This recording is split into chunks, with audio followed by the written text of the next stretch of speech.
शंकर कह रहे हैं, माँ उमा से, माँ पार्वती से मेरा महेश कह रहा है, मेरा बाबा भोलेनाथ, मेरा बाबा विश्वनाथ, मेरा त्रिकालदर्शी कैलाशी अविनाशी कह रहा है कि हे पार्वती,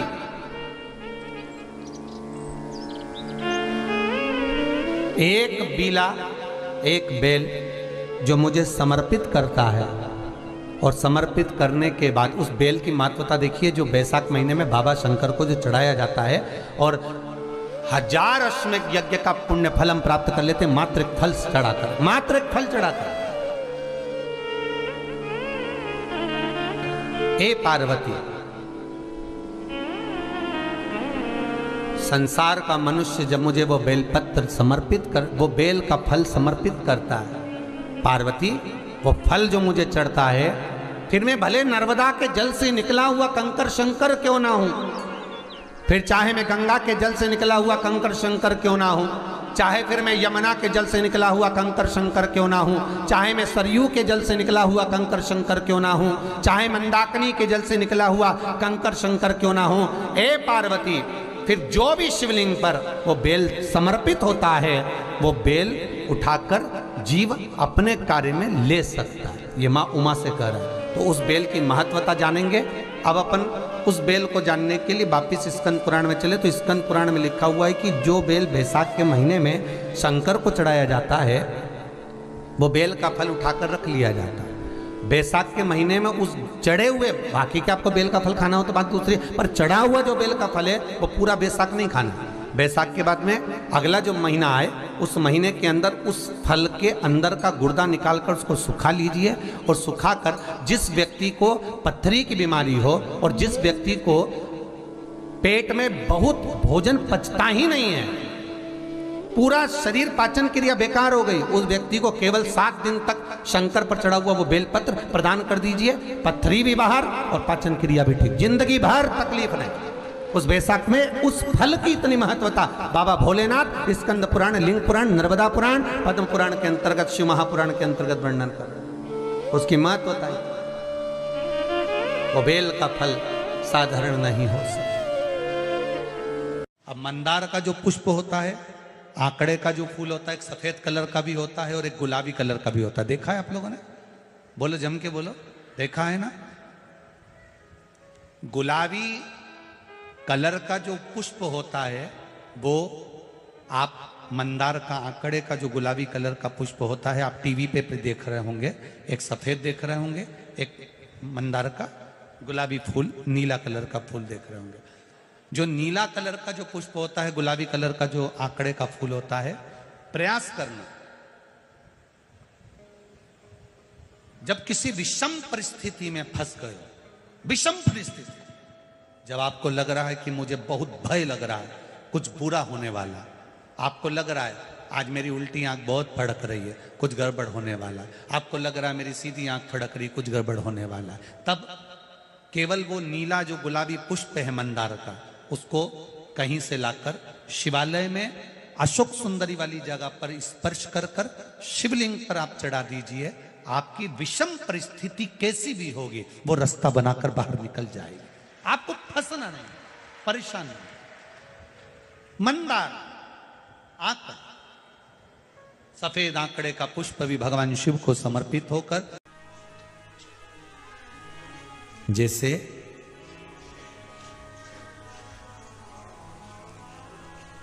बेले के फल का गुर्दा, बेल का जो फल होता है, बेलपत्री का फल, उसका जैसे गुर्दा, उसके अंदर का जो भाग होता है बेल का, वो गुर्दा,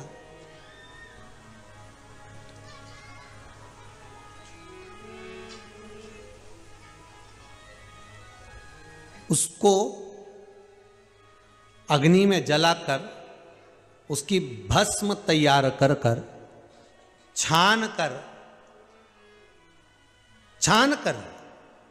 जब जब आपके यहां विद्वान ब्राह्मण शिव जी का अभिषेक कराते हैं, पूजन कराते हैं, तो उसमें लिखते हैं पूजन के साहित्य में, बेलपत्री, धतूरा, दुर्वा, ये उसमें नीचे लिखेंगे भस्म। लिखते कि नहीं लिखते? लिखते हैं ना, भस्म अभिषेक में चाहिए रहती है। तब उस भस्म का थोड़ा सा भी भाग आप अगर शिव को समर्पित कर रहे हो तो ये जान लें कि शंकर मनवांछित फल प्रदान कर रहे हैं, शिव फल प्रदान कर रहे हैं।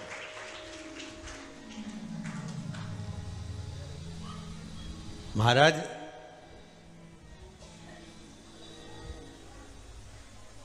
बेलपत्री के वृक्ष के नीचे बैठकर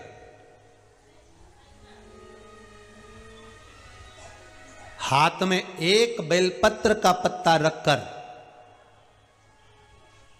आप पंचाक्षर मंत्र नमः शिवाय, ओम नमः शिवाय या श्री शिवाय नमस्तुभ्यम या महामृत्युंजय मंत्र का स्मरण कर रहे हो, पर डंडी का भाग अपनी ओर, बेलपत्र की बीच वाली पत्ती का भाग बीच वाली उंगली की ओर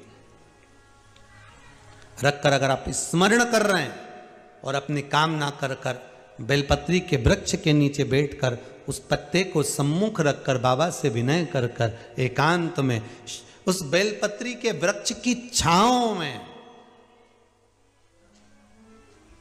बेलपत्री के वृक्ष की छांव आप कामना कर कर उस पत्ते को शंकर भगवान के ऊपर समर्पित कर रहे हैं, तो ये जान कर रखें कि पार्वती और शिव का मिलन करवा रहे हैं और अपनी मनवांछित फल कामना पूर्ण करवा रहे हैं। क्योंकि शिव और पार्वती का जब मिलन होता है, शंकर पार्वती जब एक दूसरे के सम्मुख में होते हैं, शिव और पार्वती जब एक दूसरे के सामने अपने बच्चों के कारण एक दूसरे के सम्मुख में आते हैं, तो उनके चेहरे पर प्रसन्नता का भाव आ जाता है। फल, मनवांचित फल की कामना आप जिस कामना के लिए कर रहे हैं, विवाह के लिए, नौकरी के लिए, सर्विस के लिए, व्यापार के लिए, रोग मुक्ति के लिए, आप जिस कामना से कर रहे हैं, ईश्वर महादेव जो व्यक्ति पथभ्रष्ट हो जाए, जैसे मदिरा के नशे में पड़ गया, कहीं जुए में पड़ गया, कहीं मांसाहार में पड़ गया, कहीं थोड़ा सा अच्छा कार्य आप कर रहे हैं, भगवत भजन आप कर रहे हैं, कीर्तन आप कर रहे हैं, मंत्र जाप आप कर रहे हैं, स्मरण आप कर रहे हैं, नाम जाप यदि आप कर रहे हैं, तो वो लोभ से पवित्र होना चाहिए, बहुत दूर।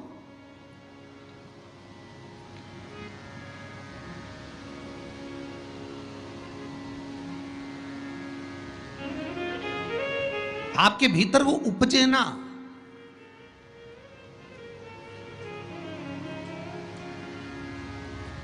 फिर चाहे दुनिया के लोग कितना भी कहे ना, वो एक बेल बेचारा किसान का एक बेल कुएं में गिर गया। अब कुएं में गिर गया तो किसान का बेल जब कुएं में गिरा तो ये देखा कि कुएं में से बेल को निकालना है। खूब मेहनत करी किसान ने बेल को निकालने की, पर वो बेल निकल नहीं रहा था। बहुत बहुत बहुत बहुत मेहनत करने के बाद भी वो बेल नहीं निकला। बहुत अथक प्रयास करा गया पर बेल नहीं निकला। तब किसान ने फिर कहीं मशीन वाले से कहा होगा कि इस बेल को निकालना है। मशीन वाले ने कहा 25,000 रुपये लग जाएंगे, 20,000 रुपये लग जाएंगे। तो उसने सोचा 20,000 25,000 लग जाएगा तो इससे अच्छा है कि इसको पड़े ही रहने दो। बेल किसी काम का तो था नहीं, बूढ़ा हो गया था। अगर बेल बूढ़ा हो गया है तो इसी कुएं में पड़े रहने दो, मर जाएगा।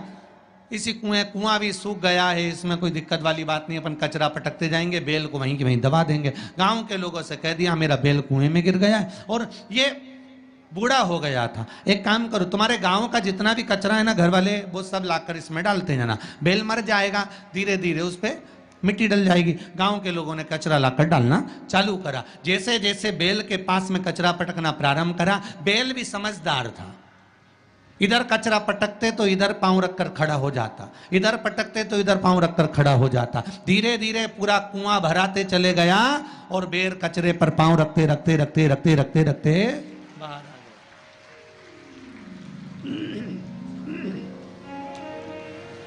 बेल कचरे पर पांव रखते रखते रखते रखते बाहर आ गया, ऊपर आ गया। और जब वो ऊपर आया, निकल कर बाहर भाग गया, निकल कर बाहर भागा। बेल से हमको एक सीख लेना चाहिए, हमको एक चीज सीख लेना चाहिए। बुराई करने वाले कितनी भी बुराई करेंगे, निंदा का कचरा, बुराई का कचरा कितना भी पटकेंगे, हमको केवल उस पर पांव रखकर निकल कर बाहर की ओर चले जाना है और हमारे जीवन को सार्थक बना लेना है। करे करे तो करे।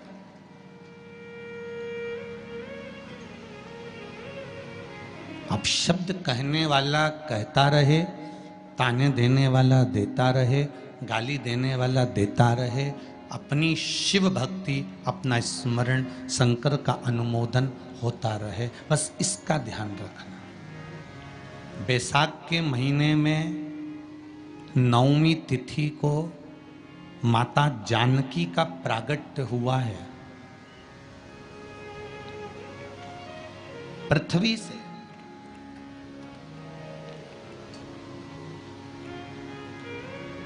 कभी एक विचार करिएगा कि नरसिंह अवतार बैसाख के महीने में हुआ, कुर्मा अवतार बैसाख के महीने में हुआ, हयग्रीव अवतार बैसाख के महीने में हुआ, परशुराम अवतार बैसाख के महीने में हुआ, माता जानकी का अवतार बैसाख के महीने में हुआ। आखिर बैसाख के महीने में, माधव महीने में इतनी महत्वता क्यों?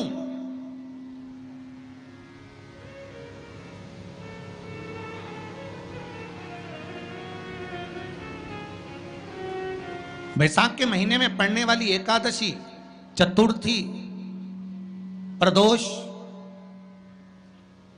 अमावस्या, पूर्णिमा, शिवरात्रि, ये सभी इतनी महत्वपूर्ण क्यों हो जाती है?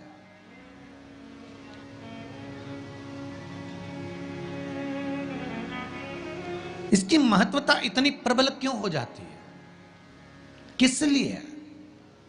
क्योंकि बैसाख का जो महीना पड़ता है, सूर्य की संपूर्ण तपन, सूर्य देव अपने पूर्ण तेज के साथ में, पूर्ण तेज के साथ में मृत्यु लोक के निवासियों पर, चाहे जलचर हो, थलचर हो, वायुचर हो, चाहे जो जीव हैं, उस पर जब किरण फेंकते हैं तो संसार का जो मनुष्य है उस पर जब ताप पड़ता है तो ताप पड़ने के कारण उसके मुख से भगवान का नाम निकल ही जाता है, स्मरण नाम निकल ही जाता है। जब उसके मुख से भगवान का नाम निकलता है तो वो भगवान की शरणागति खुद ग्रहण कर लेता है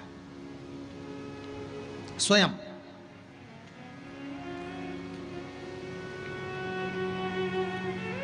शरणागति ग्रहण कर लेना। बैसाख की पोथी पढ़ते हो आप लोग?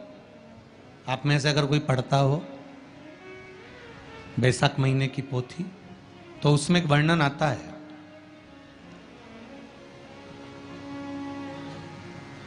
गीता प्रेस गोरखपुर के कल्याण अंक में भी आप ये पावन बैसाख चरित्र श्रवण कर सकते हैं। उसमें बैसाख महीने की पोथी में 10वें दिवस की कथा में 10वें अध्याय में एक व्याध और शंख मुनि का चरित्र आता है।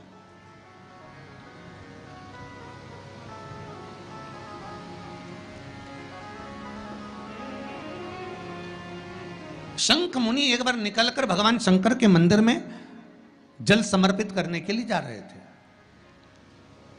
और शिव मंदिर की ओर जाते जाते जाते जाते जाते जाते बीच मार्ग में चलते चलते चलते चलते और वो शंख मुनि जब शिव के मंदिर में पहुंचे, शंकर भगवान के मंदिर में जाकर उन्हें दर्शन किया,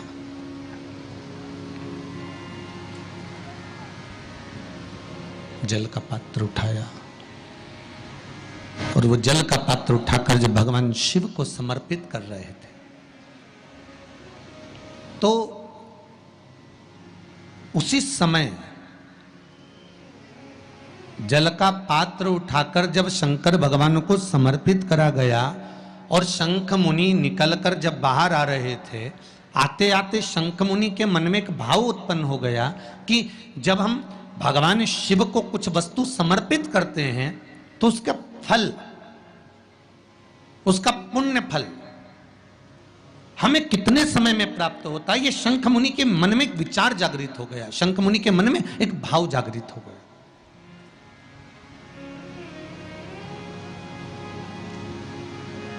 कई माताएं पशुपति व्रत करती हैं, कई ऐसी भी माताएं हैं जिन्होंने 2-3 बार पशुपति व्रत कर लिए होंगे, दूसरे को बताया, उसने व्रत करा, उसका हो गया, उसको फायदा भी मिल गया, और ये 3 कर ली, उसके बाद भी कुछ ना कुछ रह गया। तो इसके मन में आया कि बताओ, मैं भी व्रत कर रही हूँ, ये भी व्रत कर रहे हैं, ये भी व्रत को सुन कर रहा है, मैं भी व्रत कर रही हूँ, आखिर बात समझ में नहीं आती। उसको लाभ मिल गया, मुझे लाभ नहीं मिला,